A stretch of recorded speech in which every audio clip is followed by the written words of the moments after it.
لفظ سیاست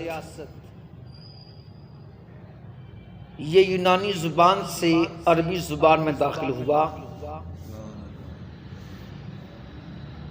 اور اصطلاحی طور پر اس کے کئی معنی ہیں۔ جب ملکی معاملات میں یہ لفظ بولا جائے تو اس کا مفہوم یہ ہوتا ہے کہ قومی اور اجتماعی امور کو یوں انتظام کرنا کہ معاملات سمر جائیں، حالات بہتری کی طرف جائیں، فساد کا خاتمہ ہو۔ تو ملکی نظام کو بہتر طریقے سے چلانا، ملکی انتظامات کو سنوارنا، ملک کو فسادات سے بچانا، یہ سیاست کہلاتا ہے۔ اور جو شخص ملکی، قومی، اجتماعی کاموں کو سنوارنے کی کوشش کرے، معاملات کو صحیح کرنے کی کوشش کرے، فساد کو ختم کرنے کی کوشش کرے تو اس کو سیاستدان کہا جاتا ہے۔ سیاست کا لفظ بڑا مقدس ہے، لیکن چند بدبختوں نے اس لفظ کے مفہوم کو بگاڑ کے رکھ دیا ہے۔ اب اگر کوئی شخص کسی کو دھوکہ دے، فراڈ کرے یا اس کے ساتھ جھوٹ بولے تو دوسرا بندہ آگے سے کہتا ہے کہ میرے ساتھ سیاست نہ کرو، یعنی کہ سیاست جو ہے یہ جھوٹ، فراڈ، دھوکہ دہی، ان معنی میں آج کل بولا جا رہا ہے، حالانکہ اس کا مطلب بڑا مقدس ہے اور یہ بڑا مقدس لفظ ہے۔ بخاری شریف کی حدیث پاک ہے، حدیث نمبر 3455، حضرت ابو ہریرہ رضی اللہ تعالیٰ عنہ سے مروی ہے، آپ فرماتے ہیں کہ پیارے آقا حضرت محمد مصطفیٰ صلی اللہ علیہ وآلہ وسلم نے ارشاد فرمایا، کانت بنو اسرائیل تسوسهم الانبیاء، بنی اسرائیل میں سیاست انبیاء کرام فرماتے تھے، کلما ہلک نبی خلفہ نبی، جب کسی نبی کا وصال ہو جاتا تو ان کی جگہ اللہ کا دوسرا نبی تشریف لے آتا، وَإِنَّهُ لَا نَبِيَّ بَعْدِي، اور بے شک میرے بعد کوئی نبی نہیں ہے، وَسَيَكُونُ خُلَفَاءُ فَيَكْثُرُونَ، اور جو خلفاء ہیں وہ کثرت کے ساتھ ہوں۔ اب اس حدیث پاک میں نبی پاک صلی اللہ علیہ وآلہ وسلم نے دو باتوں کا ذکر فرمایا، ایک یہ کہ بنی اسرائیل کے جو نبی تھے وہ سیاست کیا کرتے تھے، اور جب کسی نبی کا وصال ہو جاتا تو اس کی جگہ اللہ دوسرے نبی کو بھیج دیتا۔ سیاست سے مراد یہ ہے کہ وہ قوم کی رہنمائی کرتے، اجتماعی اور قومی مفادات کو پیش نظر رکھتے کہ انتظامات کیسے کرنے ہیں، اس قوم کو فساد سے، تباہی سے، بربادی سے کیسے بچانا ہے۔ اور اگلے حصے میں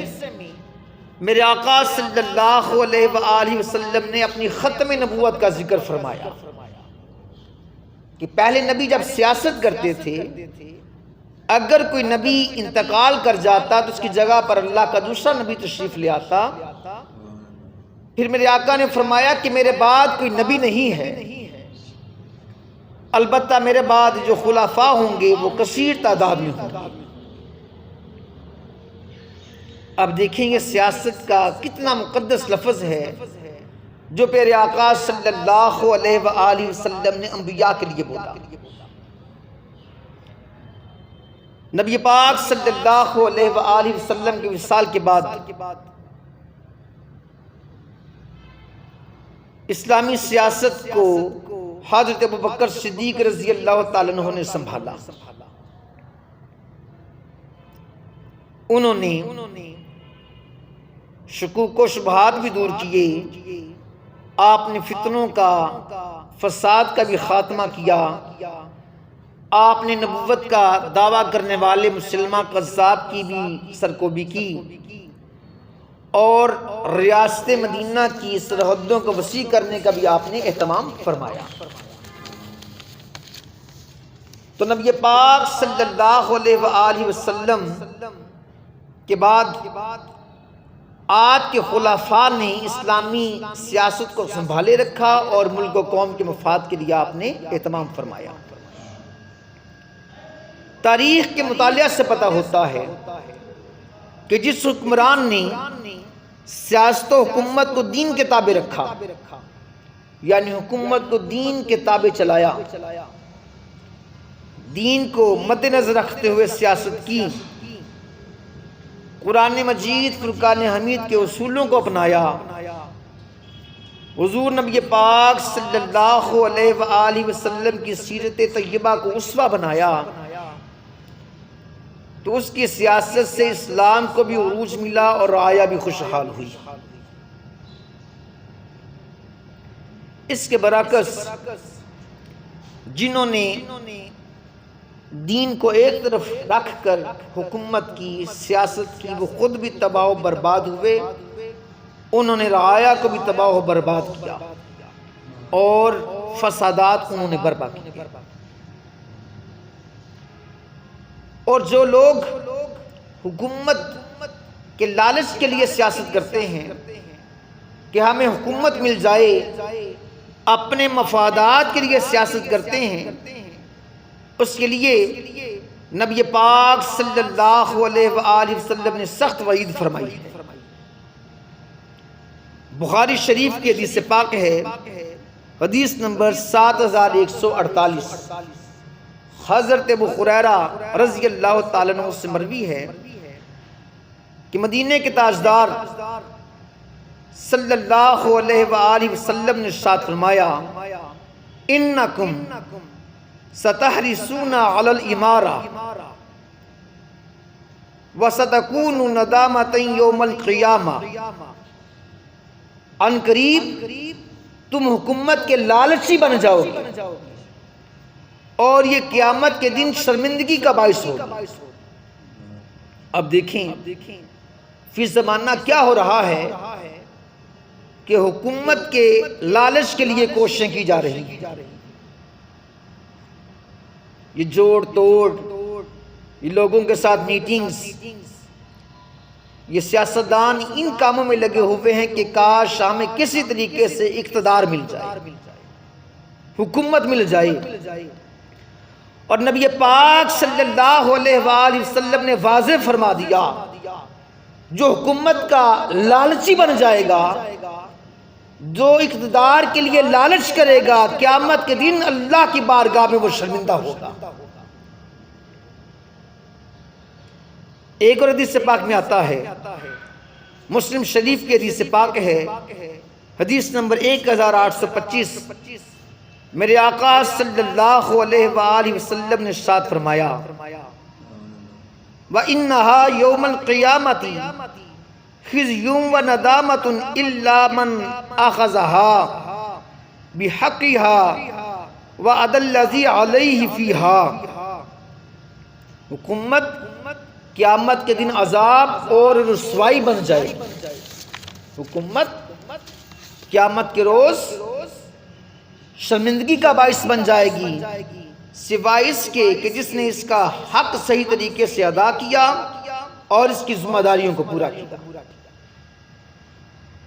اب دیکھیں میرے اور آپ کی پیارے آقا حضرت محمد مصطفیٰ صلی اللہ علیہ وآلہ وسلم نے واضح فرما دیا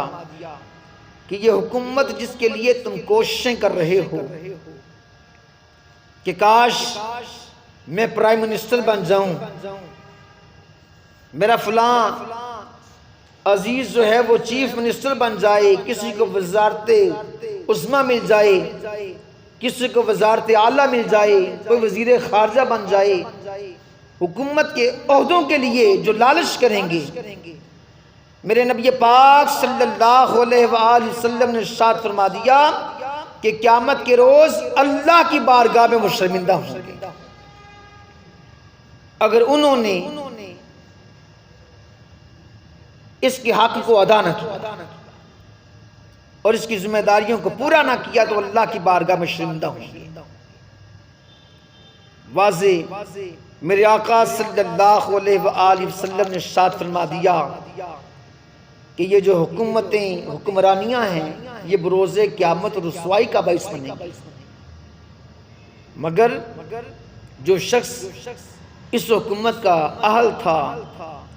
اور عوام کو اس کی ضرورت تھی، اس نے اپنے منصب کے تقاضوں کو پورا کیا تو ایسا شخص بروز قیامت رسوا نہ ہوگا۔ پھر زمانہ اگر دیکھا جائے تو حکومت کے لالچ میں سیاسی لیڈرز جائز ناجائز طریقے استعمال کرتے ہیں، حکومت کی ہوس اور لالچ میں جھوٹ بولتے ہیں، حکومت کے لالچ میں ووٹروں کو خریدا جاتا ہے، اپنا بھی ایمان بیچتے ہیں، دوسروں کا ایمان جو ہے اس کو بھی خراب کرتے ہیں، مقابلہ بازیاں کی جا رہی ہیں، جھوٹ بولا جا رہا ہے، ایک دوسرے کو گالیاں دی جا رہی ہیں، کس لیے کہ ہمیں اقتدار مل جائے، ہمیں حکومت مل جائے۔ اب اگر کوئی شخص حکومت کا حقدار نہیں، اگر وہ اوچھے ہتھ کنڈے استعمال کرتے ہوئے حکومت کو حاصل کرتا ہے تو میرے آقا صلی اللہ علیہ وآلہ وسلم نے واضح فرما دیا کہ بروز قیامت اس کو اللہ کی بارگاہ میں شرمندہ ہونا پڑے گا۔ ریاست مدینہ کے پہلے خلیفہ حضرت ابوبکر صدیق رضی اللہ تعالیٰ عنہ، آپ نے اپنے ایک خطبے میں ارشاد فرمایا، اے لوگوں، خدا کی قسم مجھے زندگی بھر کسی دن یا رات میں حکومت کی خواہش نہ رہی۔ ابوبکر صدیق رضی اللہ تعالیٰ عنہ فرما رہے ہیں کہ مجھے حکومت کا کوئی لالچ نہیں، حکومت کی کوئی خواہش نہیں، اور نہ ہی میں نے کبھی خفیہ طور پر یا علانیہ طور پر اللہ کی بارگاہ میں سوال کیا ہو کہ مولا مجھے حکومت مل جائے۔ حضرت ابوبکر صدیق رضی اللہ تعالیٰ عنہ آپ فرما رہے ہیں کہ مجھے حکومت کا لالچ نہ تھا، میں خلیفہ نہیں بننا چاہتا تھا، نہ میں نے اللہ کی بارگاہ میں کبھی چھپ کر یا علانیہ طور پر اس خواہش کے اظہار کیا ہو کہ میں حکمران بن جاؤں، میں خلیفہ بن جاؤں۔ آپ فرماتے ہیں مجھے حکمرانی میں کوئی راحت نہیں، بلکہ مجھے تو اتنی بڑی ذمہ داری سونپی گئی ہے کہ اللہ تعالیٰ کی مدد کے بغیر اسے پورا کرنا میرے لیے مشکل ہے، میرے بس میں نہیں۔ اور آپ نے فرمایا میں آج بھی چاہتا ہوں کہ کوئی زیادہ طاقت والا میری جگہ اس منصب کو سنبھالے۔ حضرت ابوبکر صدیق رضی اللہ تعالیٰ عنہ آپ نے کبھی بھی خلافت کا یا حکومت کا لالچ نہ کیا، بلکہ حضرت ابوبکر صدیق رضی اللہ تعالیٰ عنہ اور بھی اسلامی خلفاء کی زندگیوں کا مطالعہ کر کے دیکھ لیجئے کہ وہ تو ان عہدوں سے بھاگتے تھے، جان چھڑاتے تھے۔ ایک موقع پر حضرت ابوبکر صدیق رضی اللہ تعالیٰ عنہ نے جب ایسے کلمات ارشاد فرمائے تو مولا کائنات حضرت مولا علی شیر خدا رضی اللہ تعالیٰ عنہ آپ نے فرمایا قدمک رسول اللہ صلی اللہ علیہ وآلہ وسلم فمن یؤخرک، اے صدیق اکبر رضی اللہ تعالیٰ عنہ آپ کو پیارے آقا نے مقدم فرمایا، آپ کو پیارے آقا نے ترجیح دی، یعنی کہ اس امت میں جو سب سے افضل اور اعلیٰ ہے وہ میرے آقا نے آپ کو فرمایا۔ اب کس کی مجال ہے کہ آپ کو مؤخر کرے، یعنی آپ کو پیچھے کرے؟ یعنی کہ آپ کو وہ پیچھے کر کے خود حکومت سنبھال لے، خلیفہ بن جائے، اے صدیق اکبر رضی اللہ تعالیٰ عنہ ایسا ہو نہیں سکتا۔ یہ کون فرما رہے ہیں؟ یہ حضرت مولا علی شیر خدا رضی اللہ تعالیٰ عنہ فرما رہے ہیں۔ اب دیکھیں کہ اللہ کے نبی بھی سیاست کرتے رہے، میرے آقا صلی اللہ علیہ وآلہ وسلم نے بھی سیاست کی، آپ کے خلفاء نے بھی سیاست کی، لیکن آپ کی سیاست کا مقصد یہ تھا کہ لوگوں کا تعلق اللہ رب العزت کی ذات کے ساتھ جوڑا جائے، ان کو اللہ کی بارگاہ میں جھکایا جائے، ملک کے انتظامات کو آسان طریقے سے چلایا جائے، اسلامی اصولوں کے مطابق چلایا جائے، اور نبی پاک صلی اللہ علیہ وآلہ وسلم نے اور آپ کے صحابہ نے ہمیشہ اسلامی قوانین اور اسلامی اصولوں کو مد نظر رکھا۔ یہ سیاست کوئی معمولی چیز نہیں، یہ سیاست بڑا مقدس لفظ ہے، لیکن ہمارے اس دور میں سیاست کو لوٹ مار اور مفاد پرستی کا نام دے کر بدنام کر دیا گیا ہے۔ یہ ایک ایسی شے ہے کہ اگر اسلامی رنگ میں رنگی ہو تو حکمران کو بہترین اور محبوب ترین انسان بنا دیتی، اور اگر یہ دین سے جدا ہو تو حکمران کو بدترین اور ناپسندیدہ انسان بنا دیتی۔ آج جو لوگ بڑے بڑے سیاستدانوں کے ساتھ جڑے ہوئے ہیں، ان کے اپنے ذاتی مفادات کے لیے وہ ان سیاستدانوں کے ساتھ جڑے ہوئے ہیں کہ ہم نے دھوکے دینے ہیں، ہم نے چوریاں کرنی ہیں، ہم نے لوگوں کی عزتوں کو پامال کرنا ہے۔ تو یہ جو بڑے سیاستدان ہیں یہ ہمیں قانون سے بچائیں گے، ہمیں چھڑائیں گے، چوکی تھانے میں ہمارا پرچہ ہو جائے گا تو یہ ہمارے پیچھے جائیں گے۔ اپنے مفادات کے لیے وہ ان کے ساتھ جڑے ہوئے ہیں۔ حدیث پاک میں آتا ہے حضرت فاروق اعظم رضی اللہ تعالیٰ عنہ سے مروی ہے کہ میرے اور آپ کے پیارے آقا حضرت محمد مصطفیٰ صلی اللہ علیہ وآلہ وسلم نے ارشاد فرمایا، ان افضل عباد اللہ عند اللہ منزلتین یوم القیامہ امام عادل الرفیق، جس کو عہدہ ملا، جس کو اقتدار ملا، پھر اس نے عدل و انصاف کو قائم کیا اور نرمی اختیار کی، تو قیامت کے روز اللہ رب العزت کی بارگاہ میں وہ سب سے زیادہ فضیلت والا ہوگا۔ اللہ رب العزت کی بارگاہ میں اس کو نمایاں مقام حاصل ہوگا، یعنی کہ جس کو عہدہ مل گیا، اقتدار مل گیا، اس نے اپنے آپ کو اسلامی اصولوں کے مطابق چلایا، ایسے چلا جو اللہ اور اس کے رسول صلی اللہ علیہ وآلہ وسلم نے فرمایا ہے، عدل و انصاف کو مد نظر رکھا، تو قیامت والے روز اللہ کی بارگاہ سے اسے کیا مقام ملے گا کہ وہ اللہ کا مقبول بندہ ہوگا، وہ فضیلت پانے والا شخص ہوگا۔ اور جو شخص اقتدار ملنے کے بعد عدل و انصاف کو چھوڑ بیٹھا، عدل و انصاف کو چھوڑ دیا، اس کو کیا ملے گا؟ میرے آقا صلی اللہ علیہ وآلہ وسلم نے ارشاد فرمایا، وَإِنَّ شَرَّ النَّاسِ مَنزِلَةً يَوْمَ الْقِيَامَةِ امام جائر خریق، اور جس بندے کو عہدہ ملا پھر اس نے ظلم کیا اور سختی کی، تو یہ بدنصیب قیامت کے دن بدترین لوگوں میں شمار ہوگا۔ اب دیکھیں یہ بڑے بڑے حکمران عہدے حاصل کرنے کے لیے بڑی کوششیں کرتے ہیں، عہدے حاصل کرنے کے لیے یہ بڑے جوڑ توڑ کرتے ہیں، بڑا پیسہ کروڑوں کے حساب سے لگایا جاتا ہے، لوگوں کی منتیں بھی کی جاتی ہیں، لوگوں کو پیسے دے کر خریدا بھی جاتا ہے، کہ ہمیں یہ عہدہ مل جائے، اگر عہدہ ملنے کے بعد اس نے عدل و انصاف کو قائم نہ کیا تو قیامت کے روز اللہ کی بارگاہ میں وہ ذل و خوار ہوگا۔ حضرت ابو سعید خدری رضی اللہ تعالیٰ عنہ سے مروی ہے کہ میرے آقا صلی اللہ علیہ وآلہ وسلم نے ارشاد فرمایا، اِنَّا اَحَبَّ النَّاسِ إِلَى اللَّهِ يَوْمَ الْقِيَامَةِ وَأَقْرَبَهُمْ مِنْهُ مَجْلِسًا إِمَامٌ عَادِلٌ۔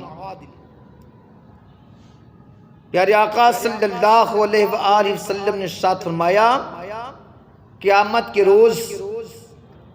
عدل کرنے والا حکمران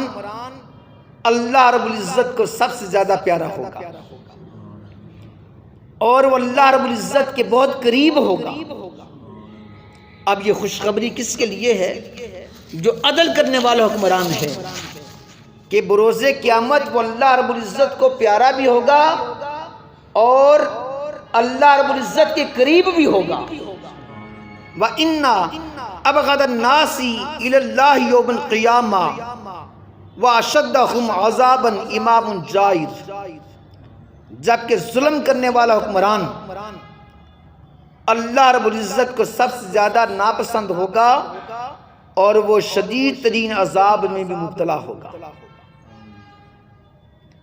آج تو عہدے حاصل کرنے کے بعد یہ حکمران بڑی عیاشیاں کرتے ہیں، پروٹوکول کے بھوکے ہیں کہ ان کے آگے بھی 4 گاڑیاں ہوں، پیچھے بھی 4 گاڑیاں ہوں، گاڑی کا دروازہ کھولنے کے لیے ملازم علیحدہ سے ہوں، جوتا اٹھانے والے علیحدہ سے ہوں، ملکی خزانوں کو لوٹ لیا جائے، عوام کی زندگیوں کو تنگ کر دیا جائے، عوام کو دکھ دیے جائیں، پریشان کیا جائے۔ عہدے ملنے کے بعد ان کا مقصد یہ بن چکا ہے کہ عوام کا خون کیسے نچوڑنا ہے،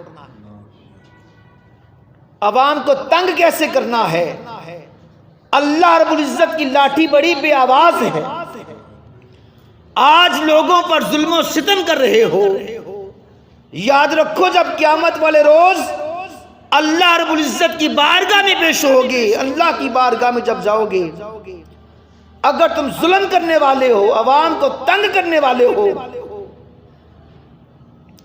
تو بروز قیامت اللہ رب العزت تمہیں ناپسند بھی کرے گا اور شدید عذاب کے اندر مبتلا بھی کرے گا۔ جن لوگوں نے عدل و انصاف کا خیال رکھا ان کا نام آج بھی زندہ ہے۔ اللہ رب العزت نے اپنی پاک اور سچی کتاب قرآن مجید فرقان حمید میں ارشاد فرمایا، اعدلوا هو اقرب للتقوی، عدل کرو یہ تقوی کے قریب ہے۔ یعنی عدل کرنے والا پرہیزگار بن جاتا ہے، اللہ رب العزت کا مقبول بندہ بن جاتا ہے۔ حضرت مولا علی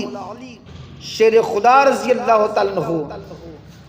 آپ نے ارشاد فرمایا کہ حکومتیں کفر سے تو چل سکتی ہیں لیکن ظلم سے نہیں چل سکتی۔ ہمارے بزرگان دین آپ کی حیات طیبہ کا مطالعہ کر کے دیکھ لیجئے کہ وہ کتنا عدل و انصاف کا اہتمام کیا کرتے تھے۔ ایک مرتبہ حضور نبی پاک صلی اللہ علیہ وآلہ وسلم کے سامنے ایک چوری کا مقدمہ پیش کیا گیا۔ حضور نبی پاک صلی اللہ علیہ وآلہ وسلم نے دلائل سننے کے بعد جس نے چوری کی تھی وہ عورت ایک اعلیٰ قبیلے کی خاتون تھی، لیکن حضور نبی پاک صلی اللہ علیہ وآلہ وسلم نے یہ نہ دیکھا کہ اس کا خاندان اعلیٰ، میرے آقا نے فرمایا کہ اس کے ہاتھوں کو کاٹ دیا جائے۔ تو لوگوں نے حضور نبی پاک صلی اللہ علیہ وآلہ وسلم کے ایک صحابی کو سفارشی بنا کر بھیجا کہ یا رسول اللہ صلی اللہ علیہ وآلہ وسلم اس کا خاندان بڑا اعلیٰ ہے، اے پیارے آقا صلی اللہ علیہ وآلہ وسلم اس کو معاف کر دیجئے۔ نبی پاک صلی اللہ علیہ وآلہ وسلم نے فرمایا کہ پرانی قومیں اسی وجہ سے برباد ہوئیں کہ جب کوئی اعلیٰ نسل والا، اعلیٰ خاندان والا، اعلیٰ رتبے والا کوئی جرم کرتا تو اس کو چھوڑ دیا جاتا، جب کوئی غریب جرم کرتا تو اس کو سزا دی جاتی۔ اس وجہ سے وہ قومیں تباہ و برباد ہو گئی، ان کا نام و نشان ختم ہو گیا۔ اے میرے صحابی، اگر اس کی جگہ پر میری بیٹی فاطمہ بھی ہوتی تو میں اس کے بھی ہاتھ کاٹنے کا حکم دے دیتا۔ حضور نبی پاک صلی اللہ علیہ وآلہ وسلم نے عدل و انصاف کو معیار بنایا اور عدل و انصاف کے مطابق میرے آقا صلی اللہ علیہ وآلہ وسلم نے حکومتیں کی۔ اور جب تک عدل و انصاف کا بول بالا رہا، مسلمان حکمران دنیا میں حکومتیں کرتے رہے، اور جب عدل و انصاف کو چھوڑ دیا تو مسلمان ذل و خوار ہونا شروع ہو گئے۔ آج بڑی بڑی پارٹیوں کا منشور یہ بن چکا ہے، اپنے منشور پر بھی وہ عمل نہیں کرتے۔ کوئی روٹی کپڑے مکان کا لالچ دیتا ہے، کوئی بجلی کے یونٹس فری کرنے کا لالچ دیتا ہے، کوئی لوگوں کو نوکریوں کا لالچ دے کر ووٹ حاصل کرنے کی کوشش کرتا ہے، کوئی کہتا ہے تمہاری گلیاں بنا دیں گے، تمہاری سڑکیں بنا دیں گے، کوئی لالچ دیتا ہے کہ تمہارے علاقے میں یونیورسٹی بنا دی جائے گی، کوئی کچھ لالچ دے رہا ہے، کوئی کچھ لالچ دے رہا ہے۔ لیکن یاد رکھو کہ اس وقت تک خوشحالی نہیں آ سکتی جب تک عدل و انصاف قائم نہ ہو جائے۔ جب تک ملک پاکستان میں اسلامی قانون جاری و ساری نہیں ہوگا، حالات ایسے ہی رہیں گے۔ ان سیاستدانوں نے اپنے مفادات کے لیے یہ سیاست کر رہے ہیں، نہ ان کو اسلام کی پرواہ ہے، نہ انہیں عوام کی پرواہ ہے۔ جب تک عدل و انصاف رہا، مسلمان دنیا کے حکمران رہے۔ جب عدل و انصاف کو چھوڑ دیا تو دنیا میں ذل و خوار ہو رہے ہیں۔ جہانگیر کے دور میں ایک صوبہ تھا جس کا نام تھا جہانگیر نگر۔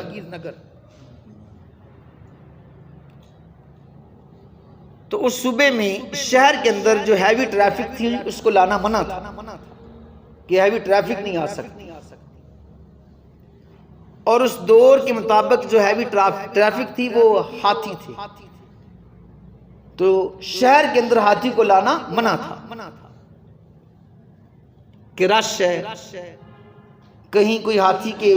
پاؤں کے نیچے آ کے کچلا نہ جائے، اس وجہ سے پابندی لگی ہوئی تھی کہ ہاتھی کو شہر کے اندر نہیں لا سکتے۔ تو اس وقت جہانگیر نگر صوبے کا جو صوبے دار تھا، یا آج کے عہدے کے مطابق وزیر اعلیٰ کہہ دیں، چیف منسٹر کہہ دیں، تو وہ ہاتھی پر سوار ہو کر شہر کے اندر آیا۔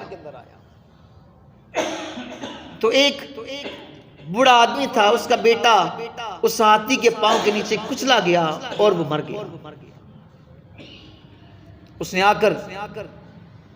جہانگیر کے دربار میں فریاد کی کہ میرا ایک ہی بیٹا تھا اور وہ بیٹا ہاتھی کے پاؤں کے نیچے کچلا گیا، اور اس کو کچلنے والا جو ہے وہ آپ کی حکومت کا چیف منسٹر ہے، صوبیدار ہے۔ اے جہانگیر، مجھے انصاف چاہیے۔ بوڑھا، غریب، دیہاتی، عام آدمی جہانگیر کے دربار میں پہنچا اور کہا کہ مجھے انصاف چاہیے۔ آج انصاف مانگ کر دیکھو، انصاف لینے کے لیے بھی کروڑوں روپیہ چاہیے۔ اللہ نہ کرے کسی کے اوپر ظلم ہو جائے، کسی کا قتل ہو جائے، اگر وہ قاتلوں کو سزا دلوانا چاہتا ہے تو اس کو وکیل کرنا پڑے گا۔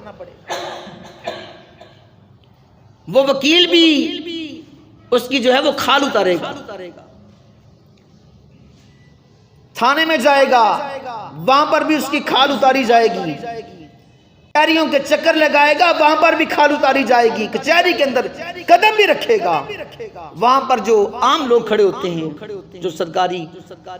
وہ اس سے پیسے لیں گے، تو بغیر پیسے کے حق پر ہونے کے باوجود بھی اس کو انصاف نہیں ملے گا۔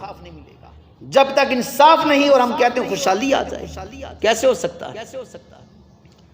جہانگیر کے دربار میں بوڑھا دیہاتی غریب آدمی کہتا جہانگیر مجھے انصاف چاہیے، میرے بیٹے کو ناجائز مار دیا گیا، قتل کر دیا گیا، قانون کی خلاف ورزی کی گئی، اگر ہاتھی شہر کے اندر نہ آتا تو میرا بیٹا کبھی ہاتھی کے پاؤں کے نیچے کچلا نہ جاتا، میرا بیٹا نہ مرتا، مجھے انصاف چاہیے۔ چنانچہ جہانگیر نے صوبیدار کو بلایا، اس کا نام سلیم تھا، تو بابا جی سے کہا گیا کہ آپ اس طرح کریں کہ اگر آپ کوئی پیسہ لینا چاہتے ہیں معاف کر دیں، جتنا بھی پیسہ چاہیے ہم لوگ دینے کے لیے تیار ہیں۔ وہ جو صوبیدار تھا وہ جہانگیر کا دوست بھی تھا۔ بابا نے کہا کہ نہیں، قتل کا بدلہ قتل، خون کا بدلہ خون، مجھے انصاف چاہیے۔ جہانگیر نے کہا کہ جتنی بھی دولت چاہتے ہو تو میں دینے کے لیے تیار ہیں، معاف کر دو۔ اس نے کہا کہ نہیں، خون کا بدلہ خون۔ چنانچہ جو قاضی تھا، قاضی نے بھی کہا کہ جب وہ بابا جی مطمئن نہیں ہو رہے تو پھر صوبیدار کو سزا دینی پڑے گی، اس کو قتل کرنا پڑے گا، خون کا بدلہ خون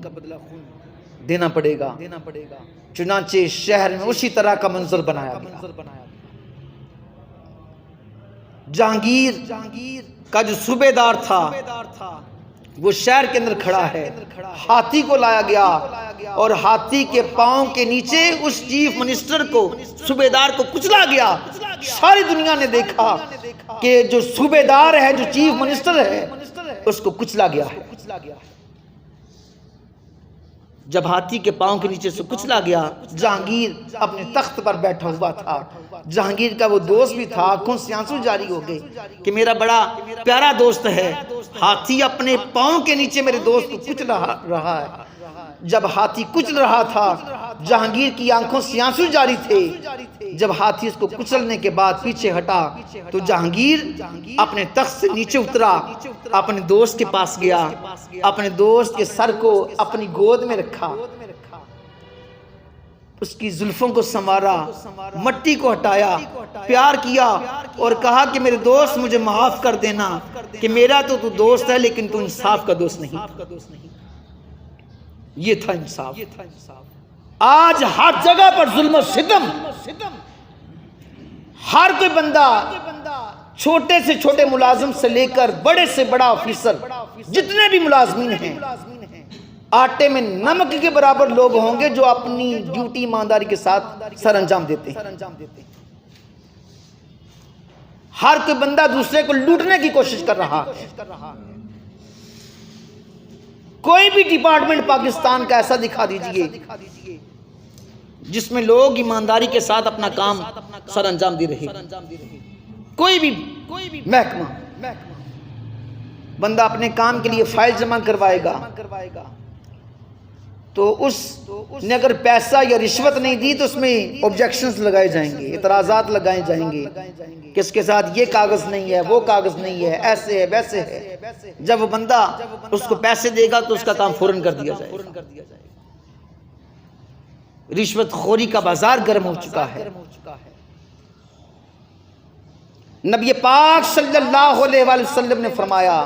الراشی والمرتشی کلاہما فی النار، کہ رشوت لینے والا اور رشوت دینے والا دونوں دوزخی ہیں۔ لیکن یہاں پر علماء نے اس کی وضاحت فرمائی کہ اگر کسی بندے کا جائز کام ہے، اپنے جائز کام کے لیے وہ دفتر گیا، اب وہ دفتر والے اس کا جائز کام نہیں کر رہے، اس کو تنگ کرتے ہیں، پریشان کرتے ہیں، اور جب تک وہ پیسے نہیں دے گا تو اس کا جائز کام نہیں ہوگا۔ اب وہ مجبور ہے تو اس کے لیے علماء نے فرمایا کہ اگر وہ اپنے جائز کام کے لیے پیسے دے گا تو وہ بندہ گناہگار نہیں، گناہگار وہ ہے جو مجبور کر رہا ہے۔ لیکن اگر کوئی شخص رشوت دے کر اپنا ناجائز کام کرواتا ہے تو وہ بندہ دوزی ہے، جیسے میرے آقا نے ارشاد فرمایا۔ تو میرے پیارے مسلمان بھائیوں، میرا موضوع تھا سیاست، پولیٹکس، کہ سیاست ایک بڑا مقدس لفظ، اور نبی پاک صلی اللہ علیہ وآلہ وسلم نے اس کی وضاحت بھی فرمائی کہ جو سیاست ہے یہ کوئی عام کام نہیں، یہ کام اللہ کے نبی بھی کرتے رہے۔ بخاری شریف کی حدیث پاک، حضرت ابو ہریرہ رضی اللہ تعالیٰ عنہ اس کے راوی، نبی پاک صلی اللہ علیہ وآلہ وسلم نے فرمایا کانت بنو اسرائیل تسوسهم الانبیاء، کہ بنی اسرائیل کے جو اللہ کے نبی تھے وہ سیاست کیا کرتے تھے۔ کلما ہلک نبی خلفہ نبی، جب کسی نبی کا وصال ہو جاتا تو اس کی جگہ پر اللہ کا دوسرا نبی تشریف لے آتا۔ وَإِنَّهُ لَا نَبِيَّ بَعْدِي، اور بے شک میں اللہ کا آخری نبی ہوں، میرے بعد کوئی نبی نہیں ہے۔ وَسَيَكُونُ خُلَفَاءُ فَيَكْثُرُونَ، البتہ کثرت سے خلفاء میرے بعد ہوں۔ سیاست کا مطلب ہے انتظامی امور کو آسان طریقے کے ساتھ سر انجام دینا، رعایا کا خیال رکھنا، قومی اور اجتماعی مفادات کے لیے کوشش کرنا، اور اجتماعی امور کو، قومی امور کو اس طریقے کے ساتھ سر انجام دینا، انتظام کرنا کہ معاملات سمر جائیں، فساد برپا نہ ہو، اس کو سیاست کہتے ہیں۔ لیکن فی زمانہ دیکھ لیں کہ ساری تباہی بربادی جو سیاستیں آج کل چل رہی ہیں ساری اسی وجہ سے ہے۔ میرے پیارے مسلمان بھائیوں، جو غریب مسلمان دکھی ہے، پریشان ہے ان حکمرانوں کے ظلم و ستم کی وجہ سے، وہ یاد رکھے، اپنے دل کو حوصلہ دے، تسلی دے کہ ان لوگوں نے اللہ رب العزت کی بارگاہ میں بھی پیش ہونا ہے، قبر میں بھی جانا ہے، اور نبی پاک صلی اللہ علیہ وآلہ وسلم نے واضح احادیث کے اندر فرما دیا کہ جو اپنی رعایا پر ظلم و ستم کرنے والا ہے، اپنی رعایا کو تنگ کرنے والا ہے، ان کو پریشان کرنے والا ہے، ان کی زندگیوں کو تنگ کرنے والا جو ظالم حکمران ہے، جب اللہ کی بارگاہ میں پہنچے گا تو اللہ رب العزت اس کو ناپسند فرمائے گا، اور اللہ رب العزت اس کو شدید عذاب دے گا۔ آج عیاشیاں کر لیں، بڑی بڑی گاڑیوں پر بیٹھ کر عیاشیاں کریں، سڑکیں بند کر کے عوام کو تنگ کریں، عیاشیاں کریں، بھول چکے ہیں کہ ہم نے اللہ کی بارگاہ میں بھی جانا ہے۔ اللہ رب العزت کی لاٹھی بڑی بھی آواز ہے۔ ظلم و ستم کرنے والے حکمران، اب جتنے بھی حکمران ہیں شاید ان میں کوئی بندہ ٹھیک ہو، ورنہ ہر کوئی لالچ کے لیے، عہدے حاصل کرنے کے لیے کوشش کر رہا ہے، لالچ اس میں آ چکا ہے، اور اس کی جو ہے خبر میرے آقا صلی اللہ علیہ وآلہ وسلم نے بھی دی تھی۔ میرے آقا صلی اللہ علیہ وآلہ وسلم نے فرمایا، بخاری شریف کی حدیث پاک ہے، ان قریب تم حکومت کے لالچی بن جاؤ گے، اور یہ قیامت کے روز تمہارے لیے شرمندگی کا باعث ہوگا۔ آج دیکھیں گے سیاستدان حکومت کے لالچ نظر نہیں آ رہے کہ ہمیں وزارت عظمیٰ مل جائے، ہمیں وزارت اعلیٰ مل جائے، میں ڈیفینس منسٹر بن جاؤں، جوڑ توڑ ہوتے ہیں، عہدوں کے لیے لالچ کیا جا رہا ہے، اور میرے آقا نے فرمایا کہ تم عہدوں کے لیے لالچ کر رہے ہو، یاد رکھو جب اللہ کی بارگاہ میں قیامت والے روز تم جاؤ گے تو تم شرمندہ ہو۔ تو میرے پیارے مسلمان بھائیوں، یہ دنیا کی زندگی عارضی زندگی ہے۔ اللہ رب العزت کی بارگاہ میں دعا ہے کہ رب کائنات ہم سب کو، خالی حکمران غلط نہیں، ہم لوگ ان سے زیادہ غلط ہو چکے ہیں۔ ایک ریڈی والے کے پاس جائیں فروٹ لینے کے لیے، وہ کیا کرے گا؟ وہ گندے پھل آپ کو شاپر کے اندر ڈال کے دے گا۔ آپ بازار سے کوئی فروٹ کا کریٹ لے کر آئیں، اس کے سارے سیب یا جو بھی پھل ہے ایک جیسا مجھے نکال کے دکھا دیں، ایک جیسا نظر ہی نہیں آئے گا، اوپر اچھے ہوں گے نیچے گند ہوگا سارا۔ ہم بھی غلط ہیں، اپنے گریبان کے اندر بھی ہمیں جھانکنا چاہیے۔ سیاستدانوں کو تو ہم لوگ باتیں کرتے ہیں، ہمارا اپنا رویہ بڑا غلط ہو چکا ہے۔ دودھ لینے جائیں، پتہ نہیں وہ دودھ جو ہے وہ گائے بھینس کا دودھ ہے یا اس کو کیمیکل ڈال کے فارمالین ڈال کے اس کو تیار کیا گیا ہے۔ گوشت لینے جائیں تو آپ کو گوشت کم اور چھچڑے زیادہ ڈال کے دے گا۔ یہ بدماشیاں کی جا رہی ہیں، لیکن یاد رکھو اللہ رب العزت کی بارگاہ میں بھی جانا، وہاں پر کیا جواب دیں گے؟ آقا علیہ السلام نے فرمایا من غش فلیس منا، جس نے ملاوٹ کی وہ ہم میں سے ہے ہی نہیں، یعنی وہ میری بارگاہ سے نکل جائے، وہ دفع ہو جائے۔ وہ لاکھ اللہ کی بارگاہ میں سر جھکانے والا ہے، نمازیں پڑھنے والا ہے۔ میرے آقا نے فرمایا من غش فلیس منا، وہ نکل جائے، وہ دفع ہو جائے۔ جو ملاوٹ کرنے والا ہے اس کے ساتھ میرا تعلق ہی کوئی نہیں۔ تو ہمیں اپنے گریبانوں میں بھی جھانکنا ہے، خالی سیاستدان غلط نہیں، ہم لوگ بھی غلط ہیں۔ جتنا کسی کا ہاتھ پہنچتا ہے اتنی وہ کرپشن کر رہا ہے۔ ان کا ہاتھ ہائی لیول پر ہے، وہ ہائی لیول کی کرپشن کر رہے ہیں، ہمارا ہاتھ لو لیول پہ ہے تو ہم لو لیول کی کرپشن کر رہے ہیں۔ پیسہ آنا چاہیے، بس جیبیں بھرنی چاہیے، یہ نہیں کہ پیسہ حلال کا یا حرام کا۔ اللہ کی بارگاہ میں دعا ہے کہ رب کائنات ہمیں اسلامی اصولوں کے مطابق چلنے کی توفیق عطا فرمائے اور ہماری دنیا اور آخرت کو بہتر بنائے، اور ملک پاکستان کو ایسا حکمران عطا کرے جو ملک پاکستان میں اسلامی قانون کا نفاذ کرے۔ آمین۔ وما علینا الا البلاغ۔